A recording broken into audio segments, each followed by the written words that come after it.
Buying a house with Bitcoin or a condominium 3 years ago would be almost impossible. There would be very few takers, even if you made quite a bit of money with the cryptocurrency. However, now with the new emerging markets and the fact that the prices of everything were rising and there's just a lot of hype, anticipation, there's plenty of other people who are getting interested in the industry, it is now more than ever possible to purchase houses, cars, yachts, jets, whatever you want with your Bitcoins or your Ethereum. Let's chat about that today, and a couple people who have either purchased or who have thrown their houses, condominiums up for sale. My name is Michael Cabrera. Stay tuned.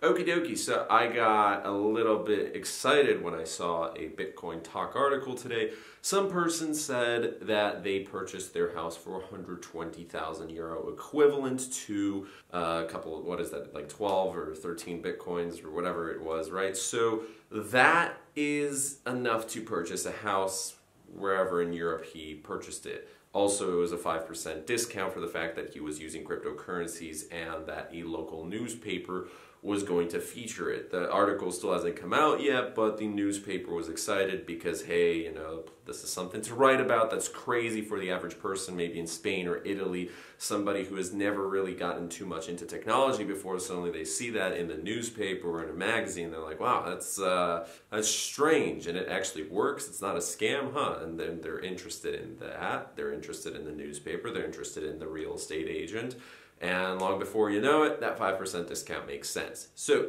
anyways, a lot of people who are selling their houses are expecting Bitcoin to continue rising. Currently, Bitcoin is valued at around $13,000 to $14,000.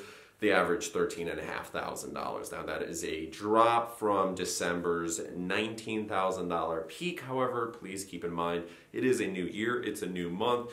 And last month, a lot of people still came out with 30 to 40% profit, which is a lot for a single month. Some people came out with even 100% profit.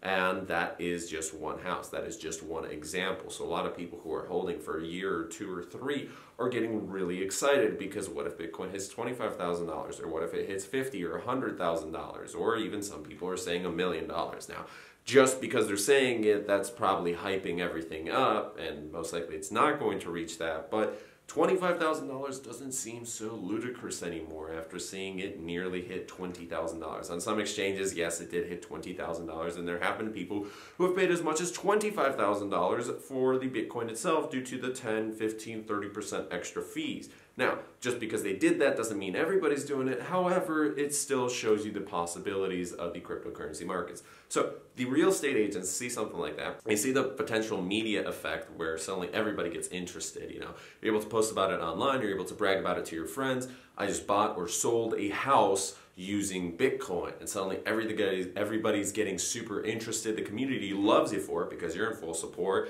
and hey, if it happens to grow in price, fantastic. You just netted yourself some extra income. So that's why some people are lowering the price tags for their houses. Now, there is a condominium in Miami that's currently selling for $550,000 that's only accepting Bitcoin.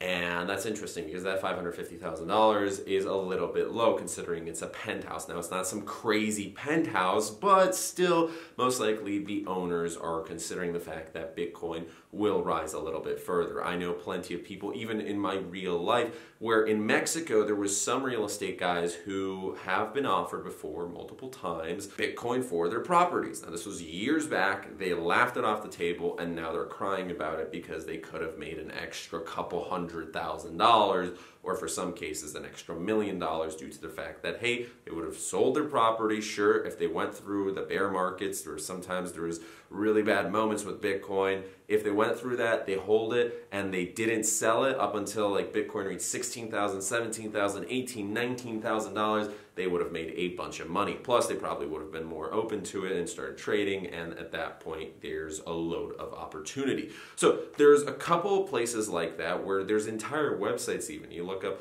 homes for Bitcoin, homes for crypto, right? Anything from, middle class family, four bedroom suburban nice little homes to these $1 million complexes, mansions, islands, And at that point, you can start diversifying where you can buy a private jet, you can buy a private yacht, you can buy whatever, you can rent with a Bitcoin, because Bitcoin is nice due to the fact that, sure, it has a lot of weird, sketchy variables to it that the average person doesn't understand, and it is very volatile. With that volatility, as long as it keeps going up, people want it, right? And not only that, but there's no way to charge back. So let's say if someone pays with PayPal, no one's really going to do that. But let's say you have a watch or a car, and you're a little bit worried because you don't want to do like Western Union or PayPal or credit cards or even checks, because checks can be, full of fraud. It can be just some weird white-collar crime right there. Well, if you accept Bitcoin, there's no way so that person's getting their money back, right? They sent it to you,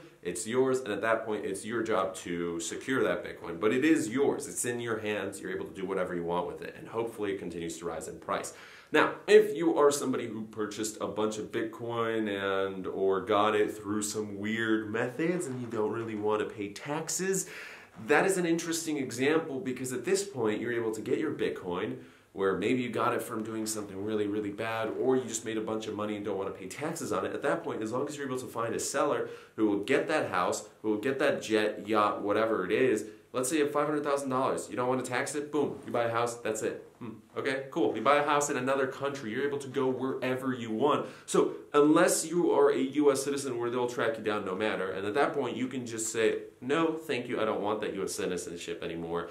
Goodbye, and I'm not paying the millions of dollars in taxes. Where some people, even as far as the Facebook co-founder, well, one of the co-founders, right? The one who got that lawsuit against Mark Zuckerberg, he moved over to Singapore. There's plenty of nice, rich examples, people with hundreds of millions of dollars in their bank account. They're like, no, sorry, goodbye. Avoiding taxes and paying small fees isn't the same anymore with Bitcoin, and a lot of people are thinking about that. So just something to keep in mind. There's plenty of websites that, again, you're able to purchase either with fiat currency or, with Bitcoin. That one Miami condominium or apartment, that's probably just a publicity stunt, because if they're the only apartment that says we only accept Bitcoin, then it's limited. But really, if you are planning to sell your house or rent or whatever it is, have a Bitcoin, Ethereum, Dash, whatever altcoin option, but also include money as well, because at that point you're reaching new markets and you're going to be able to sell a little bit quicker.